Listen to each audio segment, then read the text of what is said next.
All right, let's dive right into this explainer. Today we're looking at a really fascinating framework that's designed to completely transform your workplace culture. We want to move away from an environment that is merely compliant to one that is truly thriving.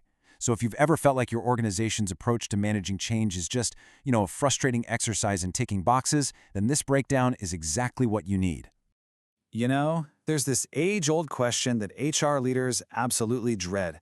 Why does change management invariably come up as a major weakness in staff surveys?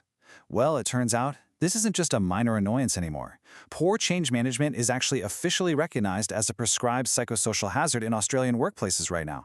So doing things the old way, it's literally no longer an option. And honestly, the data here perfectly illustrates how staggering the problem really is. Study after study reveals the exact same stagnant numbers year after year. Roughly a third of employees are engaged, a third are not, and a final third are actively disengaged at work.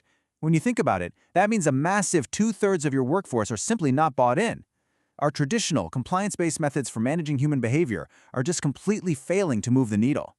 So, to fix this, here is our roadmap for today.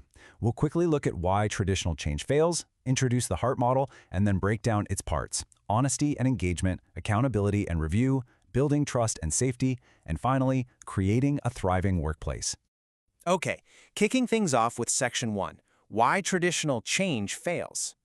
So typically, regulators take what you'd call a physical hazard approach to safety. It's a harsh cycle: investigate, find fault, and punish. But here's the thing. When you try to apply that blame-driven culture to psychosocial hazards and actual human behavior, it backfires completely. It damages people, destroys trust, and wrecks productivity. We just can't risk manage human relationships the same way we deal with a piece of broken machinery. Which brings us nicely to Section 2, introducing the HEART model. There is this great quote from industry expert Peter McGuire that really hits the nail on the head. He realized that standard compliance models were failing to create psychologically safe workplaces, noting we needed to be more humane in dealing with human challenges. You simply cannot regulate positive human behavior through fear. And that exact realization led directly to the creation of the HEART model. Grounded in positive psychology and built on over 45 years of real-world people and culture experience, this framework is basically the hero solution for dealing positively with change. It enhances engagement, productivity, and well-being all at once. So let's go ahead and unpack this powerful acronym step by step. Let's move to Section 3, honesty and engagement. Okay, so the H stands for honesty. Now, this means accepting your obligations as an employer and aggressively auditing your workplace across 4 absolutely vital areas: your policies, your practices, your processes, and your people. Honesty means leaning into your strengths for sure, but it also means taking a really tough, uncompromising look at the weaknesses you desperately need to address. You can't transform if you aren't honest about where you currently stand.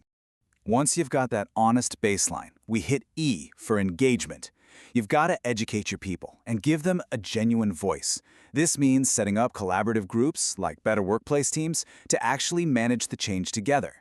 It also means engaging everyone, particularly by supporting those individuals who are identified as at risk. You give them the tools to improve, and crucially, you permit absolutely 0 exceptions. Next up is Section 4, accountability and review. So, the A stands for accountability. And the rule here is super simple. Absolutely no bystanders allowed. The desired culture has to apply to every single individual and team, from top to bottom. If someone needs to improve, it's not just brushed under the rug. Instead, it becomes a formal corrective action in their performance plan. Everyone plays a part, and everyone is held to the exact same standard.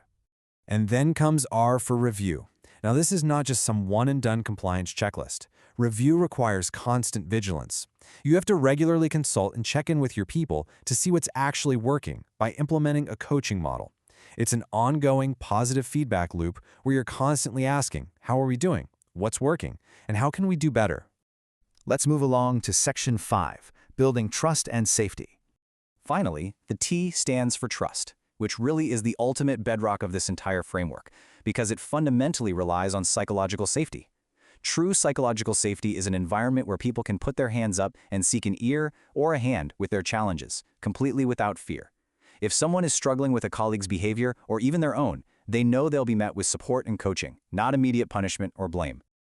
But here's the catch. For that safety to actually exist, Management has to be relentlessly responsive. Your people must have absolute belief in the integrity of the process and the leaders running it. Because if management isn't responsive to issues or if they lack integrity, trust just evaporates overnight. And when that happens, the entire heart model collapses. Wrapping things up with Section 6, creating a thriving workplace. When you fully embrace honesty, engagement, accountability, review, and trust, you're doing way more than just ticking some compliance boxes for the regulators. You're actually shifting leadership mindsets and completely changing organizational behavior. Instead of just minimizing risk, you actively enhance well-being and productivity by centering your entire workplace on collaboration, psychological safety, and trust. So, I'll leave you with this one critical question to think about. Are you building a compliant workplace or a thriving one? The old model of investigate, fault, and punish might keep you out of court, sure, but the humane, positive heart model is what actually makes your organization truly thrive. Challenge how you approach your positive duties moving forward. Ask yourself, how much more heart could you bring to your team today?